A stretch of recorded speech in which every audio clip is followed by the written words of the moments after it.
तम्भदेवम् आत्मबुद्धिप्रकाशम् मुमुक्षुर्वै शरणमहं प्रपद्ये। ॐ नमो ब्रह्मादिभ्यो ब्रह्मविद्यासम्प्रदायकर्तृभ्यो वंशऋषिभ्यो नमो महद्भ्यो नमो गुरुभ्यः। ॐ नारायणं पद्मभवं वसिष्ठं शक्तिं च तत्पुत्रपराशरं च व्यासं शुकं गौडपदं महान्तं गोविन्दयोगीन्द्रमथास्य शिष्यं श्रीशङ्कराचार्यमथास्य पद्म पादं च हस्तामलकं च शिष्यं तन्तोटकं वार्तिककारमन्यान् अस्मद्गुरून् सन्ततमानतोऽस्मि।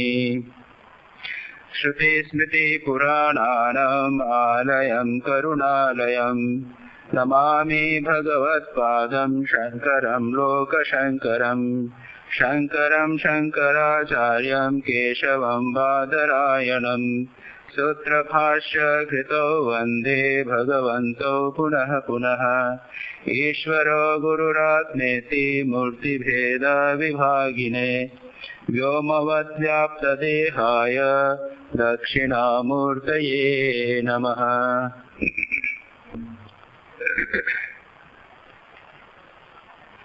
हम श्वेताश्वतर उपनिषद के तीसरे अध्याय का पाठ कर रहे हैं और इस तीसरे अध्याय में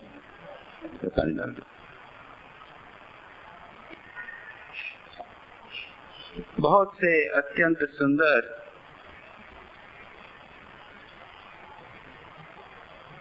परमात्मा विषयक श्लोक हमें मिलते हैं।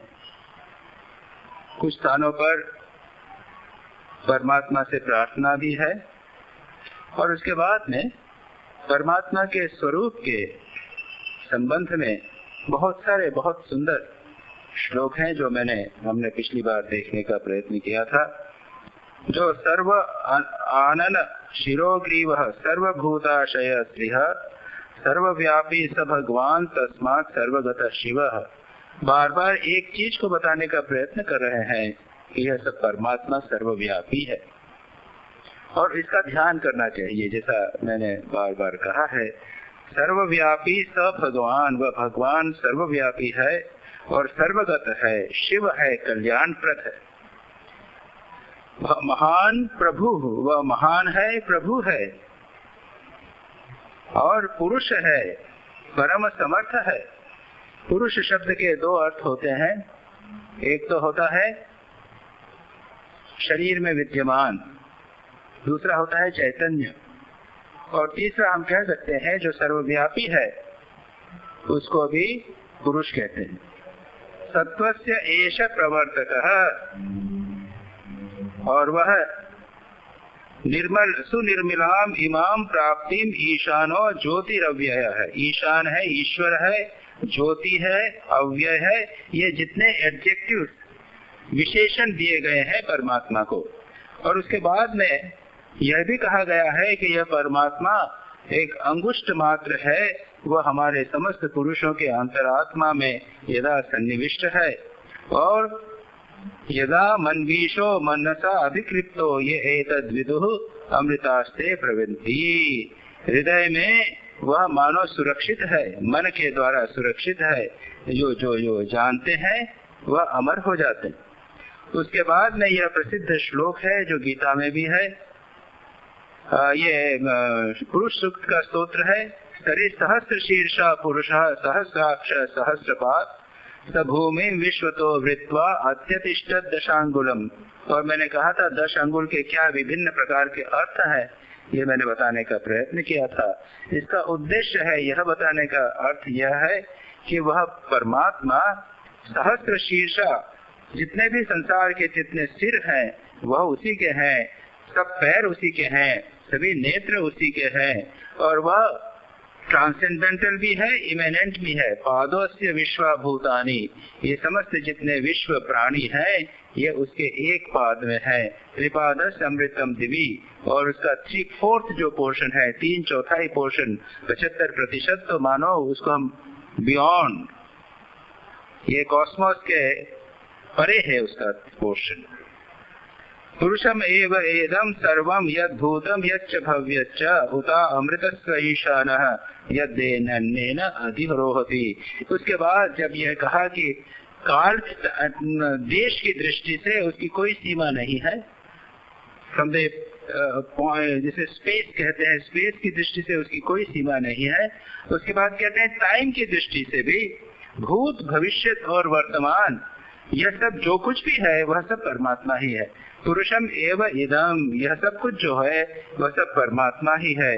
वह अमृतस्व ईशानः, वह मुक्ति का भी प्रभु है, और जो कुछ भी उत्पन्न होता है वह भी वही है। उसके बाद सर्वतः पाणिपादम तत् सर्वतोक्षे शिरोमुखम सर्वतः श्रुतिमल्लोके सर्वमावृत्य तिष्ठति। ये गीता का श्लोक है, यहाँ पर उसी को कहा है। यानी यह कहना चाहिए कि ये श्लोक गीता में आया है। सर्वतः पाणिपादम, सर्वत्र उसके हाथ पैर हैं, सर्वतः सिर आंख और मुख है, सब तरफ कान है, और सबको वह आवृत करके रहती है। तात्पर्य यह है कि परमात्मा को विशेषणों के माध्यम से भी बताया गया और उसके बाद विशेषण रहित भी बताया गया।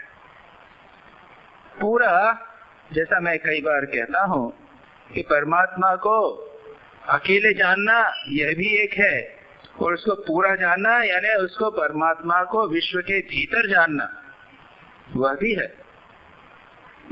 यह जानना कि परमात्मा इस जगत से भिन्न है, ये एक प्रकार का जानना हुआ। और यह परमात्मा जगत में व्याप्त है, जो जगत है वह भी परमात्मा है, ये दोनों बातें जानना, तब परमात्मा का ज्ञान पूर्ण होता है। एक तीसरी बात भी है जो श्री रामकृष्ण के और स्वामी विवेकानंद के जीवन में प्राप्त होती है। अंत में श्री रामकृष्ण को स्वामी विवेकानंद अवतार के रूप में स्वीकार करते हैं।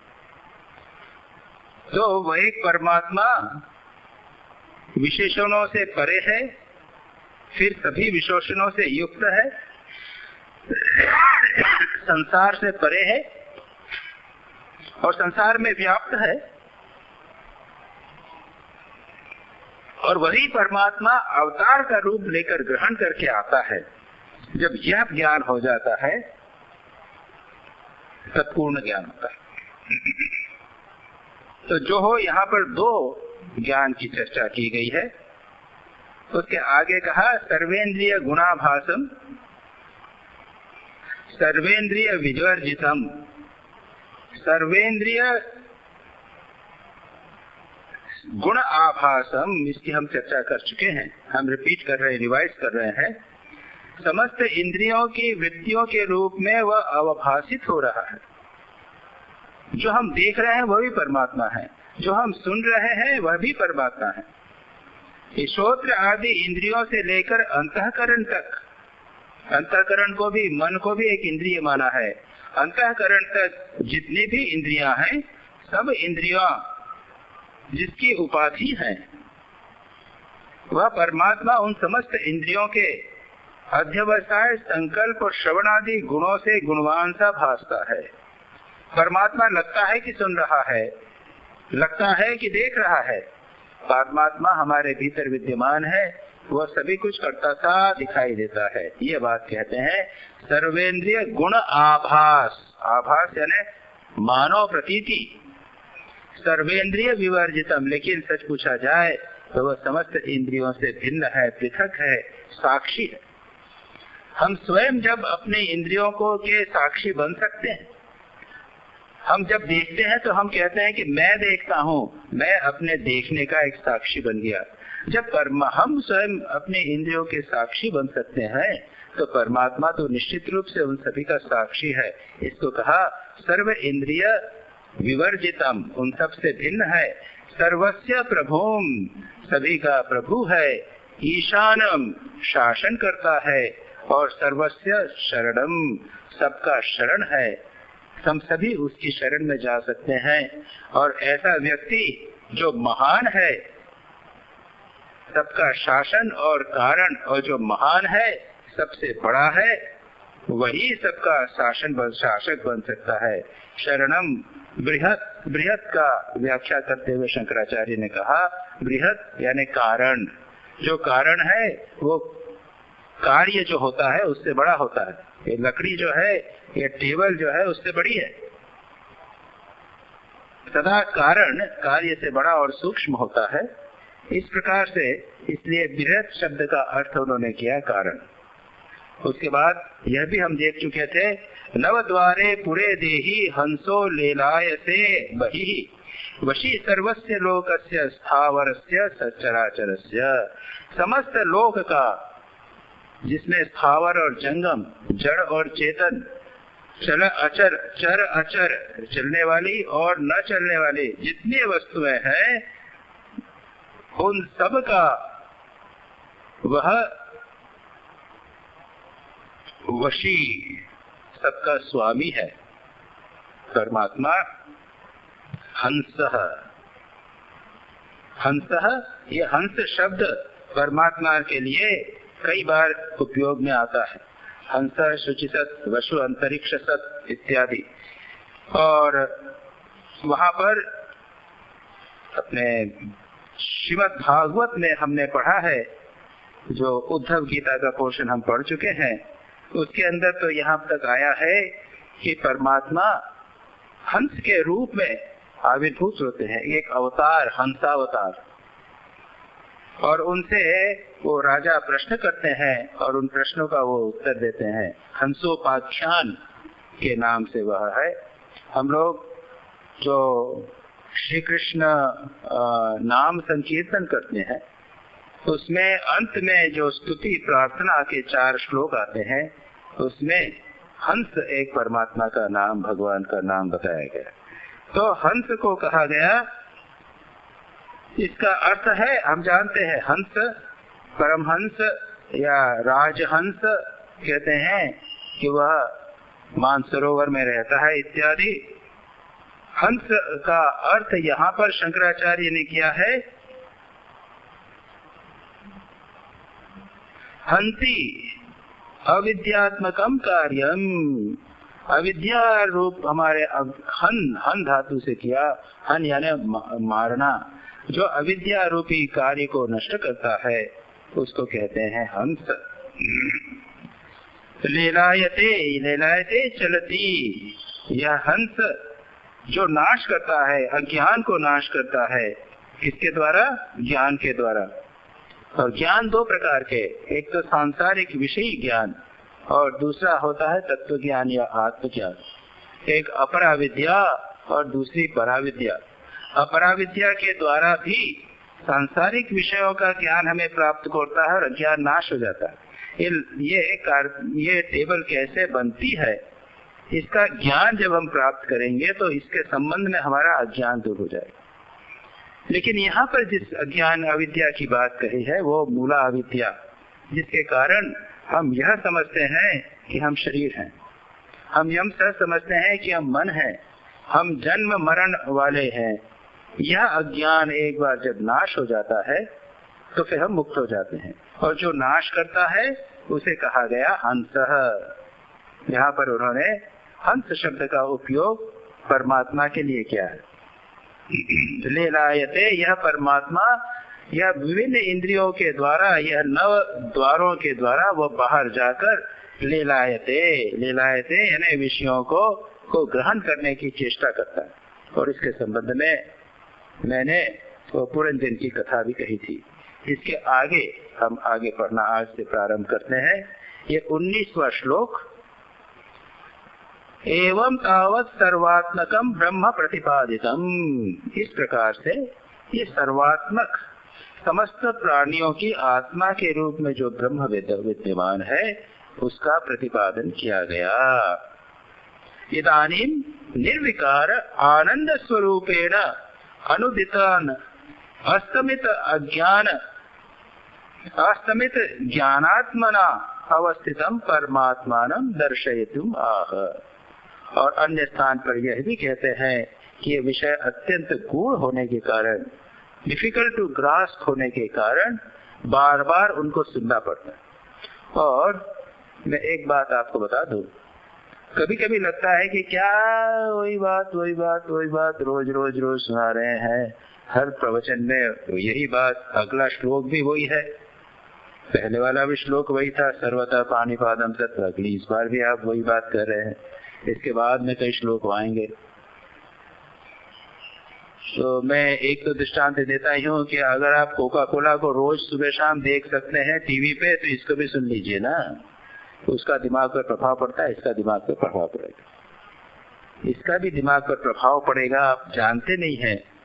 लेकिन ये जो रोज रोज प्रत्येक रविवार आकर वही बात सुनने से इसका प्रभाव पड़ता है, तो आपको ये प्रभाव 5 साल 10 साल बाद मालूम पड़ेगा। परमात्मा का चिंतन आपके लिए आसान हो जाएगा, यह शरीर मैं नहीं हूँ, यह अविद्या का भान दृढ़ हो जाएगा, और मृत्यु के समय आप शांति से रहेंगे। आपको नहीं लगेगा कि मेरी मृत्यु हो रही है, लगेगा कि मैं तो आत्मा हूं, मेरे में चैतन्य आत्मा परमात्मा। ये निश्चित रूप से होता है। हम तो आपको इतना बताते कि इतने साल से प्रवचन करते करते आप लोगों को सुनाते सुनाते हमने भी तो सुना है, तो हम उसका प्रभाव हमारे जीवन में तो देख रहे हैं। इसलिए इस बात के लिए कभी हमें क्षोभ या कभी इस प्रकार की बात नहीं लगना चाहिए, अरे क्या ये वही की वही बात सुनाया जा रही है। ये कहानी एक किस्सा तो है नहीं, और यहाँ पे एक एक से बढ़ बढ़ कर श्लोक, कठिन कठिन श्लोक। तो यहाँ पर ये कह रहे हैं कि अब निर्विकार चिदानंद स्वरूप तथा कभी उदित और अस्त न होने वाले, पहले इसको कहा कि उस सबके भीतर विद्यमान है, वो इंद्रियों के माध्यम से भोग करता है, गुहा के अंदर अंगुष्ठ मात्र है।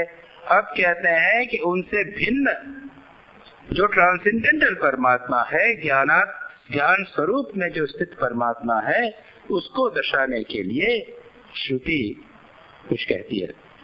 अपाणिपादो जवनो गृहीत्वा पश्यत्य चक्षु सशृणोत्य कर्णः स वेत्ति वेद्यं न च तस्य वेत्तास्ति वेत्ता तमा न वेत्ति वेद्यं न च तस्यास्ति वेत्ता तमाग्रहुग्र तम आहुरग्र्यं पुरुषं महान्तं।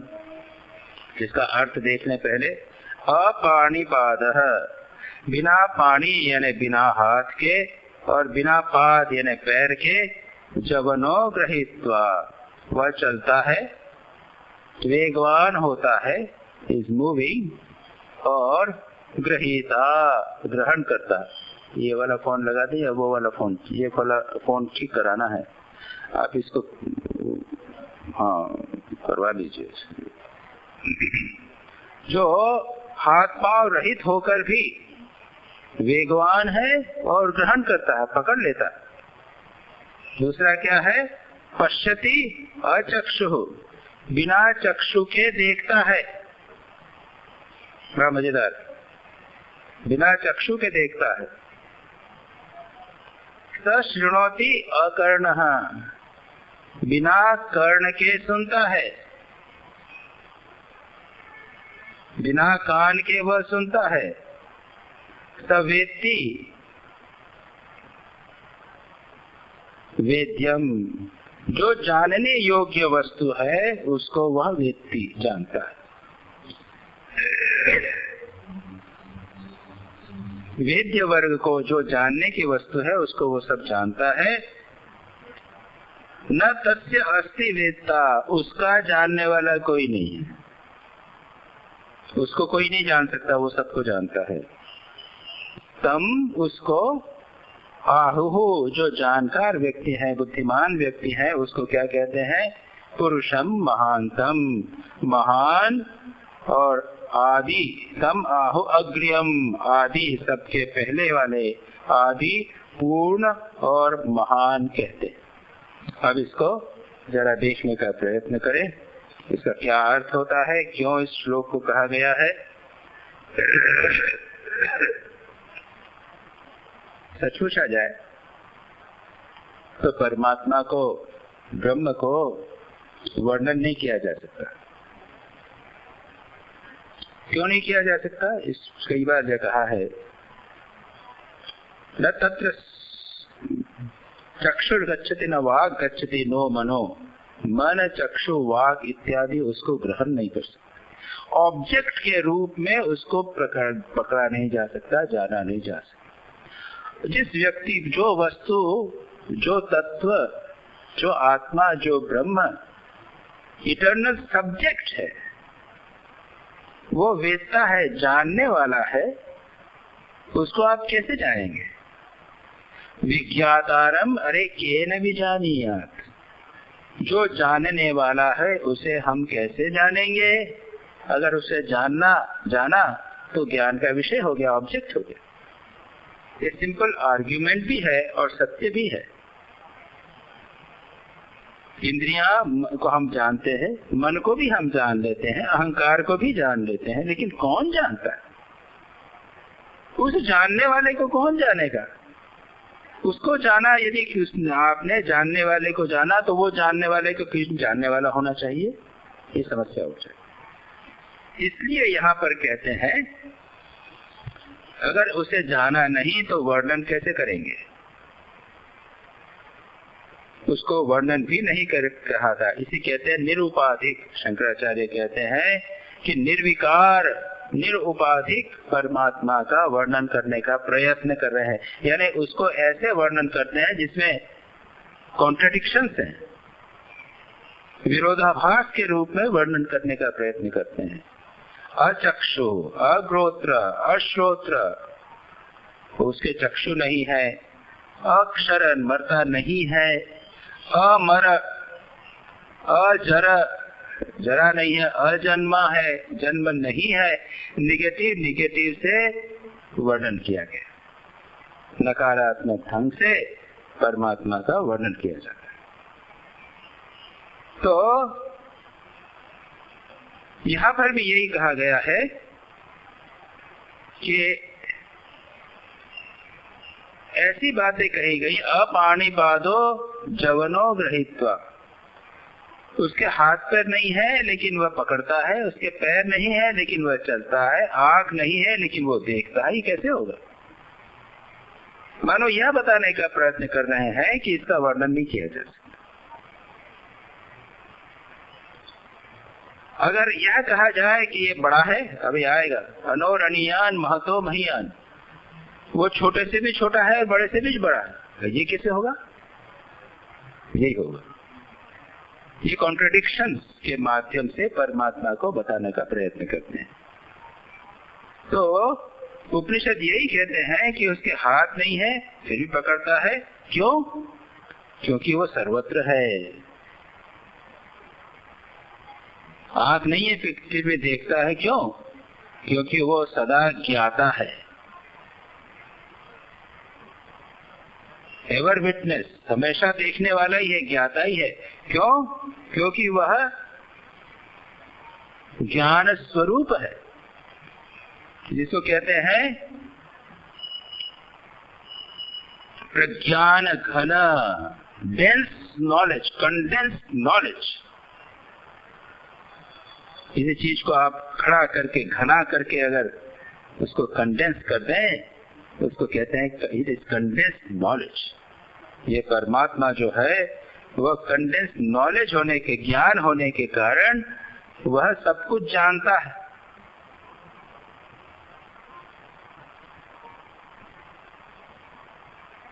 परमात्मा के लिए कोई जानने वाली वस्तु और जानना, ये दोनों चीज भिन्न नहीं है। किसी चीज को पकड़ना और हाथ, ये दो चीज भिन्न नहीं है। वही पकड़ने की चीज है और वही पकड़ना है। वह हाथ भी वही है और गिलास भी वही है, नेत्र भी वही है और दृश्य भी वही है। इसीलिए अपाणिपादो जवनो गृहीत्वा, पाणिपाद नहीं है लेकिन फिर भी वो चलता है और ग्रहण करता है। पश्यति अचक्षुः, जो देखता है वह भी वही है और जो देखा जाता है वह भी वही है। सच नोटी, जिसको सुनता है वही है और सुनने वाला भी वही है। और फिर कहते हैं सब वेत्ति वेद्यम, सबको वो जानता है। क्यों? जैसा मैंने कहा, प्रज्ञान घना, डेंस नॉलेज इटसेल्फ, उसके बाद में कहते हैं न तस्य अस्ति वेत्ता, उसको कोई जान नहीं सकता। क्यों? मैंने अभी कहा कि अगर उसको जान लिया तो उसको जानने वाला और कोई होना चाहिए। वैसे श्री रामकृष्ण कहते हैं मैंने ईश्वर को देखा है, वो तो सच पूछा जाए सगुण ईश्वर की बात भी करते हैं। एक और तो उपनिषद कहते हैं कि इसको जाना नहीं जाता। उसके बाद कहते हैं दृश्यते तु अग्रया बुद्ध्या सूक्ष्मया सूक्ष्मदर्शी भी। तीक्ष्ण बुद्धि के द्वारा, सूक्ष्म बुद्धि के द्वारा सूक्ष्मदर्शी लोग इसे जानते हैं। लेकिन ये जानना इस तरह का जानना नहीं है जैसे इस फूल को मैंने हाथ में लिया और जाना। ऑब्जेक्ट के रूप में बाहर उसको जानना नहीं होता, जो जानने वाला है वह वही हो जाता है। इसको कहते हैं परमात्मा को जानना। केनोपनिषद में कहा गया है यस्यावतम तस्य मतम, मतम यस्य न वेद स, अविज्ञातम विजानताम, विज्ञातम अविजानताम। यस्या अमतम तस्य मतम, जो कहता है कि मुझे ब्रह्म नहीं है, मैंने ब्रह्म को नहीं देखा, उसने देखा। और जो कहता है मतम यस्य न वेद, मतम मैंने जाना है, अगर न वेद उस व्यक्ति ने नहीं जाना। If you say it is as an object, ब्रह्म को नहीं जाना जा सकता। इसीलिए यहाँ पर कहा है स वेत्ति वेद्यम न तस्य अस्ति वेत्ता, उसका वेत्ता कोई नहीं होता है। और उसके बाद में कहते हैं तम आहु अग्र्यम, उसको लोग जो जानकार व्यक्ति है ऋषियों ने क्या कहा है, अग्र्यम, आदि पुरुष, क्योंकि सबसे पहले वही था और सब में अंत तक रहेगा, वो रहेगा ही, वही है सब कुछ। पुरुषम, पुरुषम जैसे मैंने कहा जो पुरुष पूरी क्षेत्र पूरी नगरी में जो विश्राम करता है वो पुरुष। और क्या कहा है, दूसरा अर्थ है जो पूर्यति, पूर्यति सबको पूर्ण करता है, सबको भरता है। जैसे कहते हैं ना, इसको बर्तन को पूरा भर दो, पूरा कर दो, पूर्ण कर दो। वो पूर्यति जो संसार के सभी में व्याप्त होकर रहता है, इसके लिए उसको पुरुष कहा गया। महानतम, वो सबसे महान है, सर्वत्र विद्यमान होने के कारण, समस्त कारण होने के कारण, समस्त कारणों का कारण होने के कारण वह महान है।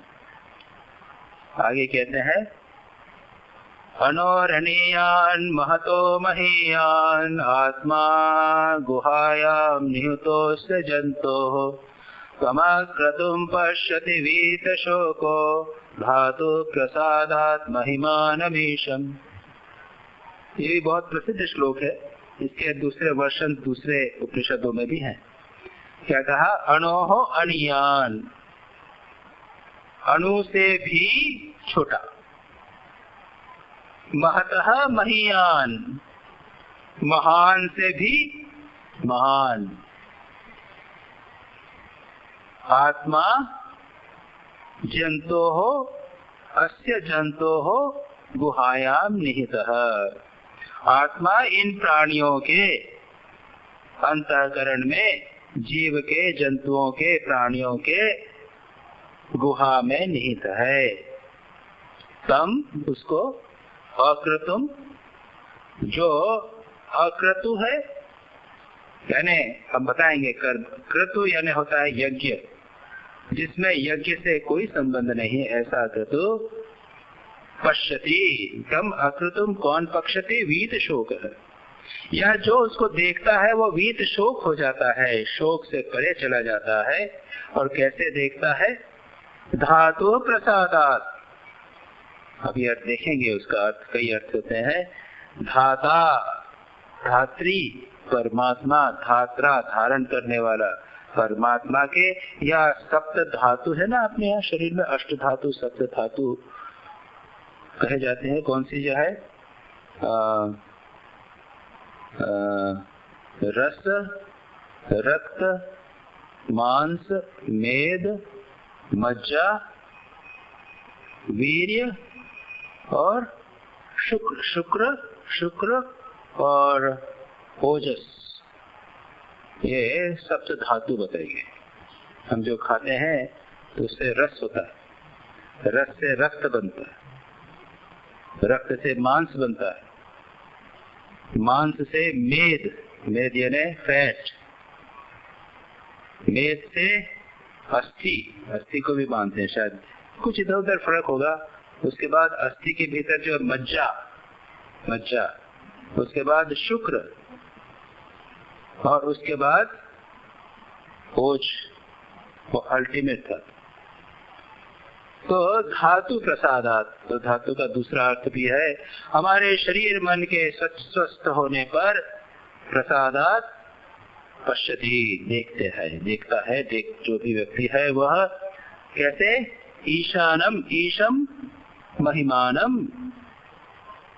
पर महान ईश को वह देखता है। अब इस श्लोक को देखने का प्रयत्न करें, क्या कहा गया है, अणोह अणियान, अणोह अपि सूक्ष्मात् अपि अणियान, सूक्ष्म से भी सूक्ष्मतर। तो ठीक है, सूक्ष्म से सूक्ष्मतर है, एटम है, मॉलिक्यूल था, मॉड्यूल के बाद एटम हो गया, उसके बाद इलेक्ट्रॉन, प्रोटॉन, और कहते हैं सब एटॉमिक पार्टिकल्स और भी कुछ होते हैं, और फिर एनर्जी पार्टिकल्स हो जाते हैं। इतना अणु का भी अणु हो गया, अणुतर हो गया। तो परमात्मा ऐसा है नहीं, वो कहते हैं महत्व परिमाणात महियान महत्तरः, महान परिमाण से भी ये पृथ्वी, पृथ्वी तो बहुत छोटी, हिमालय पर्वत से बड़ी सारी पृथ्वी, पृथ्वी से बड़ा ये सोलर क्या कहते हैं, सूर्यमंडल, सूर्यमंडल से बड़ा गैलेक्सी। हम लोग जो है बोलते हैं कि हम लोग, हमारा जो ये पृथ्वी है वो मिल्की वे की जो गैलेक्सी है उसका एक अंग है। मिल्की वे रात को कभी कभी दिखती है, मिल्की वे दिखती है, उसका अंग है ये पृथ्वी। और ये और भी बड़े महान इसके अंदर है, महतः उसका भी, उससे भी महान। पुराणों में इस बात को बताया गया, पुराणों में बताया गया कि राम जी ने वो काकभूषुंडी को पकड़ लिया। मालूम है कहानी, काकभूषुंडी वो आते थे, राम जी उसको खिलाते थे, तो वो खाने के लिए आता था, राम जी का प्रसाद खाता था, वो भक्त था वो तो, और पहचानता था भगवान राम को। एक दिन राम जी ने हाथ बढ़ाया उसको पकड़ने के लिए, तो वो उड़ गया। मैं समझा, पीछे जो देखा तो उनका हाथ पीछे चला आ रहा है, पीछे चला आ रहा है, जितना उड़ता जा रहा है राम का, भगवान राम का हाथ पीछे चला रहा है। अल्टीमेटली भगवान राम ने उसको पकड़ के मुंह में गिरा दिया। उसने क्या देखा, उनके पेट में करोड़ों करोड़ों ब्रह्मांडों को देखा, गैलेक्सीज, करोड़ों करोड़ों ब्रह्मांडों को उन्होंने पेट में देखा। महतः महिमान, यशोदा जी भगवान के पेट में नहीं गई, उन्होंने, भगवान ने जो मुंह देखा कि खा, मिट्टी खा गया, किसने कहा कि माँ ये मिट्टी खाता है, क्यों खाना तो मिट्टी खाता है, वो खोल मुंह, मुंह में मिट्टी दिखेगा। मुंह खोला, उनके मुंह में ही उन्होंने करोड़ों करोड़ों ब्रह्मांडों को देखा, चक्कर वही क्या देखा। तो महतः महियान, परमात्मा महान से भी नहीं, और एक अणु परिणामों के अंदर भी घुसे हुए। क्यों? क्योंकि वो सर्वव्यापी, जो सर्वव्यापी वस्तु है उसको वर्णन कैसे करेंगे। महतः महियान, अनोरहिन्यान, और यही आत्मा बनकर अस्य जंतोः गुहायाम निहितः, इस जंतु के, इस प्राणी के, इस जीव के, ये हमारा सौभाग्य है कि अनोरयिनियान महतो महियान, ये परमात्मा हमारे हृदय की गुफा में आकर बैठा हुआ, संरक्षित बैठा हुआ है। इसके पहले भी आया था कि वहां पे सुरक्षित है मन के द्वारा। हृदय मनीषा मनसा अभिक्लिप्त अभिक्लिप्त, सुरक्षित है। तो गुफा के अंदर छिपा हुआ है। गुफा यानी ये बुद्धि गुफा। तो हृदय यानी क्या? हृदय गुफा हम कहते हैं, हृदय गुफा हृदय का सिंबॉलिक है। हृदय में कोई गुफा है नहीं, यहाँ पे कोई गुफा नहीं है। कहते हैं ध्यान करो हृदय के अंदर, यहाँ पर एक अंगुष्ठ मात्र। कैसे कहा जाता है? ध्यान के लिए। गुहायाम स्थितः, गुहा के लिए के अंदर बैठ है न, बुद्धि में छिपा हुआ है। यानी हमको जानते कब है? विचार के द्वारा, गहन चिंतन के द्वारा, बुद्धि के द्वारा जब एक निर्णय करते हैं, विचार, गहरे विचार के द्वारा एक के बाद एक परतें निकालते जाते हैं कि यह आत्मा शरीर नहीं है। हमने अभी तक शरीर को आत्मा समझा था। इस आत्मा प्राण नहीं है। ये एक कोष निकाला, दूसरा कोष निकाला, तीसरा कोष निकाला, मन में मन भी नहीं है। ये जो कोष निकालते हैं उसके बाद में ये बुद्धि में भी नहीं है। ये होता कहाँ पर? ये बुद्धि के लेवल पे, इंटेलेक्ट के लेवल पे। इसलिए कहते हैं बुद्धि गुफा में इसको जाना जाता है, उसमें छिपा हुआ। और गुफा में जो भी चीज छिपी हो तो वो छिपी हुई छिपाते हैं ना, कई बार गुफा में छिपा देते हैं। किसी चीज को रखना हो, गुफा का अर्थ क्या है? सब तरफ से तो बड़ा पत्थर पहाड़ है ही, तीन तरफ से तो पहाड़ है, बस एक ही तरफ से बंद करना बड़ा आसान है। आप तिजोरी में रखो और तो भाई तो चारों तरफ से कितनी दीवार लगाओगे? एक कमरे में रखोगे चारों तरफ से। गुफा में तो एक तरफ से सारा पहाड़ ही है, तीन तरफ पहाड़ ही पहाड़। मैंने ये जो एक कॉमिक्स आते हैं ना, तो उसमें देखा था कि लोग जाते हैं तो वहां पे एक दूसरे किसी प्लेनेट में जाते हैं, वहां पे एक डैम बना हुआ है, एक बांध बना हुआ है, एक तालाब बना हुआ है बहुत बड़ा। तो कहते हैं कि यहाँ कहीं पे नीचे गुफा में बहुत बड़ा खजाना छिपा हुआ है। क्या करते हैं? तो उसको डैम को तोड़ देते, तो सारा पानी निकल जाता है। जब पानी निकल जाता है तब पहाड़ के अंदर एक गुफा दिखाई देती है। अंदर जाते हैं तब भी कुछ नहीं दिख रहा। उसकी बाईं तरफ एक और कोई गेट पत्थर जैसा लगा हुआ दिखता है, उसके अंदर एक और गुफा, उसके अंदर महान विराट खजाना। तो क्या किया जिसने छिपाया? उसने पहले एक गुफा का पता लगाया होगा, अंदर जाके उसने दूसरी गुफा बनाई होगी या अंदर होगी एक सेकेंडरी गुफा, उसको भर के उसके बाद में ये नदी के किनारे होगा एक डैम बना दिया। डैम का पानी इतना ऊपर आ गया वो गुफा दिखेगी, पता ही नहीं चलेगा कि नीचे। ये परमात्मा भी हृदय में गुफा में छिपा हुआ है, आसानी से पता नहीं चलता। और हमने उसको कई प्रकार से छिपा दिया है, अलग अलग प्रकार से अविद्या के बांध बनाकर इतना पानी अविद्या का भर दिया, स्त्री पुत्र धन इत्यादि का अविद्या मैं करके, कि वो अब असंभव पता लगाना कि भीतर अंदर जो महान रत्न है वो छिपा हुआ है कि नहीं। तो कहते हैं गुहा में निहित है ये जंतु।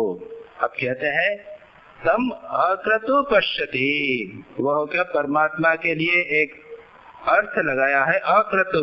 अक्रतु यानी क्रतु यानी जैसा मैंने कहा यज्ञ याग क्रियाकांड, ये जो रिचुअल्स होते हैं पूजा अर्चा इत्यादि, ये क्या क्यों करते हैं लोग? ये धन संपत्ति इत्यादि के लिए।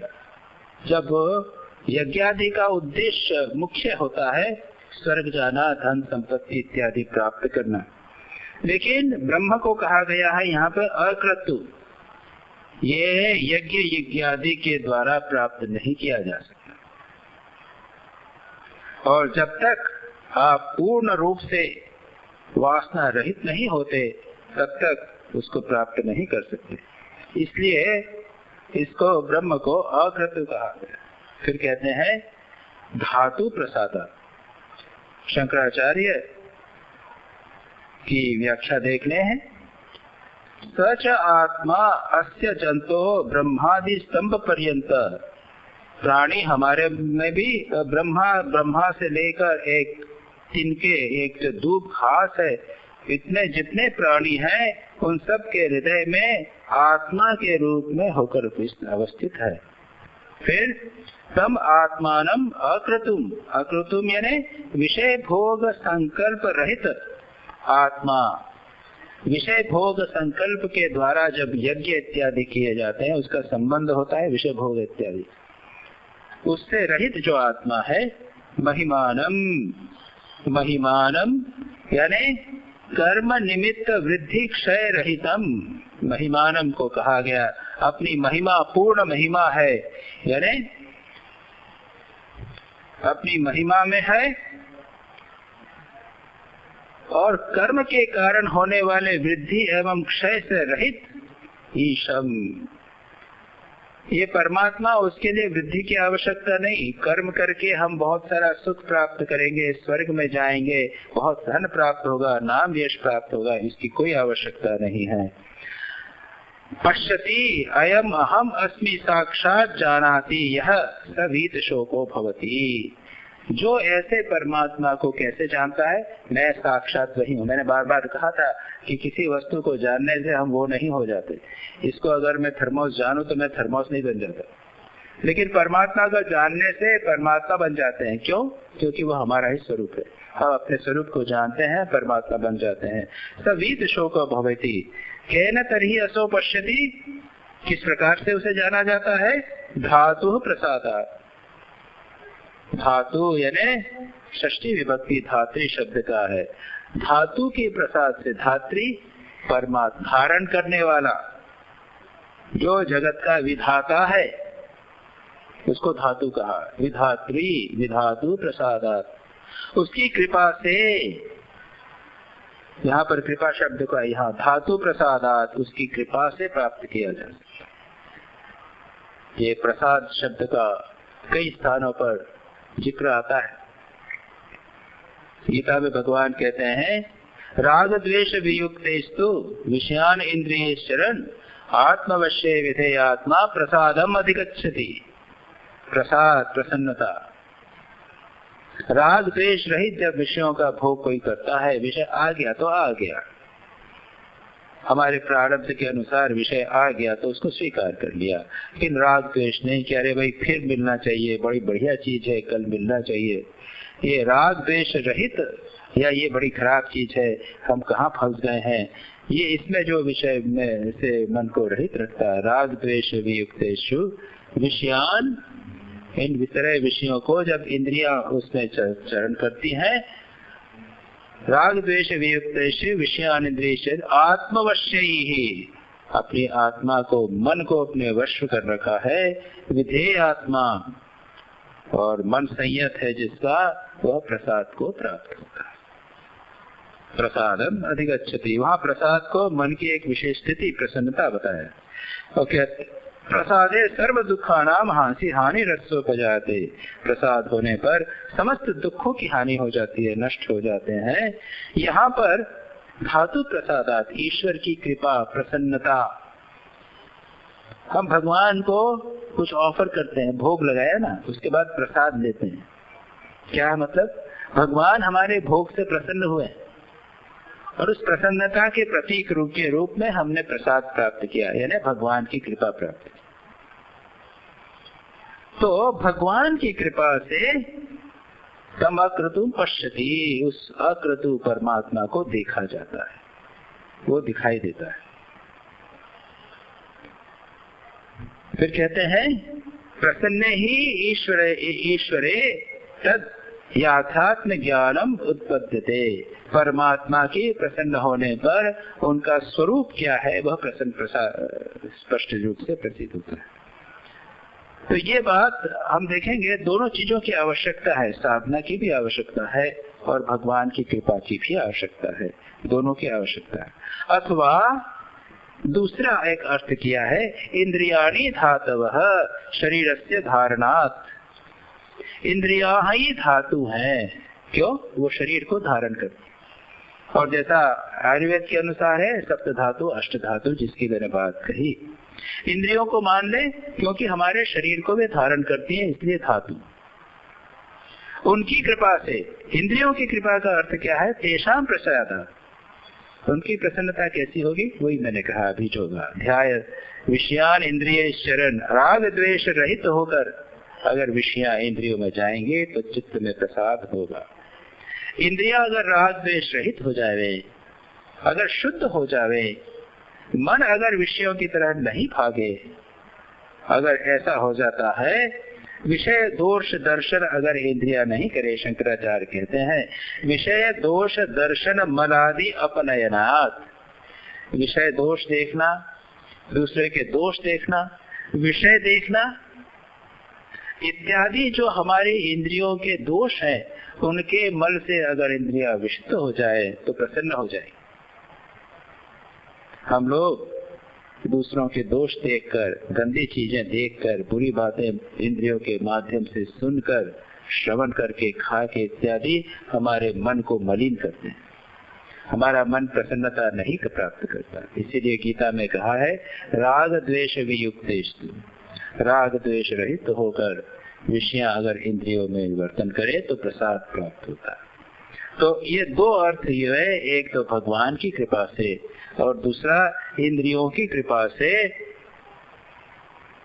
एक परमात्मा को जाना जा सकता है। अथवा दुर्वेग्य आत्मा कामी भी प्राकृत पुरुष ही, अथवा जो कामी व्यक्ति है, भोगी व्यक्ति है, अनकल्चर्ड है, संयत नहीं है, जिनका मन संस्कारित नहीं है, उनके लिए परमात्मा को जानना अत्यंत कठिन। इसके बाद में अंतिम श्लोक इस अध्याय का है उक्तम अर्थम दृढ़यतिम मंत्रदृक् अनुभवम दर्शयति। इसी अर्थ को दृढ़ करने के लिए जो मंत्र दृष्टा व्यक्ति हैं, उनके अनुभव को यहाँ पर बताया गया। तम अकत्रु पश्यति, अब यहाँ पर कहते हैं कि जानते हैं वेदाहम एतम अजरम पुराणम सर्वात्मानं सर्वगतम विभुत्वात् जन्म निरोधम प्रवदन्ति यस्य ब्रह्मवादिनो ही प्रवदन्ति नित्यम। क्या कहते हैं? वेद अहम, मैंने जाना है, मैं जानता हूं, यह कहा। अहम अजम, मैंने जाना है, किसको? वेद अहम, वेदाहम एतम पुरुषम महानतम, यानी मैंने उसे जाना।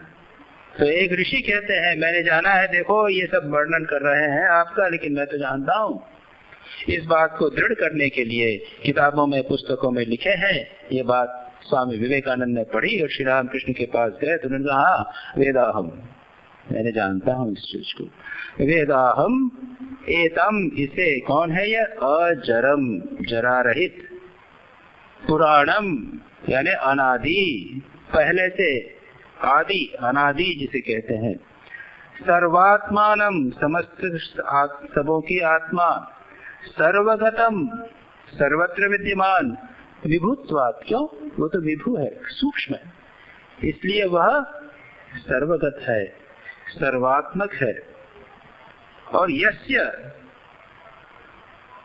जन्म निरोधम प्रवदन्ति, जिसका जन्म और मृत्यु मूर्ख लोग कहते हैं, ब्रह्मवादिनो, लेकिन ब्रह्मवादी व्यक्ति उसी को नित्य कहते हैं।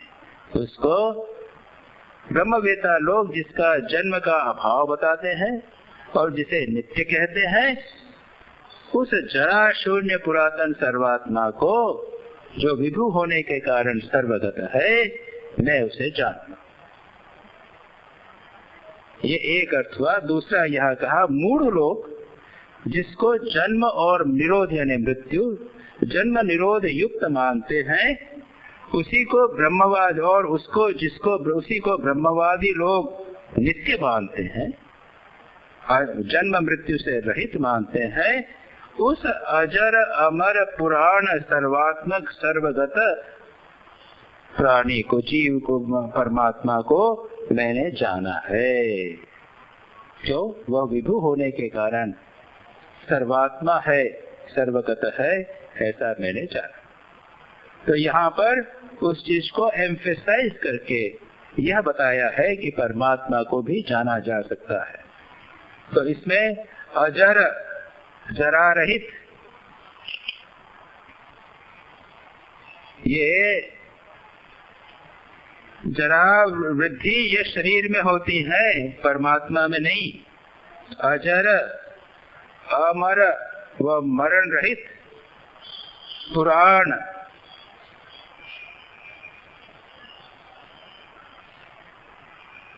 सर्वात्मा, ये सर्वव्यापी है, सर्वत्र विद्यमान है और उसी के रिफ्लेक्शन सब में दिखाई दे रहे हैं। हम में, सब में, जिस प्रकार से बहुत सारे बर्तन है, उसमें पानी भरा हुआ है अलग अलग, किसी में सूर्य छोटा दिख रहा है, किसी में सूर्य बड़ा दिख रहा है, पानी बड़ा है तो बड़ा दिखता है, छोटा है तो छोटा दिख रहा है।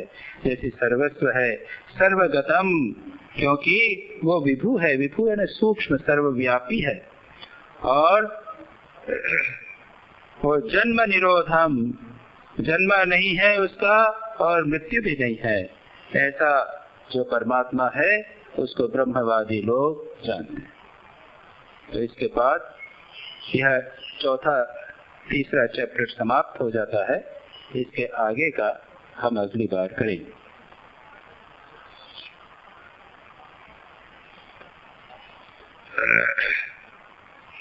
जननीं शारदां देवीं रामकृष्णं जगद्गुरुं पादपद्मे तयोः श्रित्वा प्रणमामि मुहुर्मुहुः।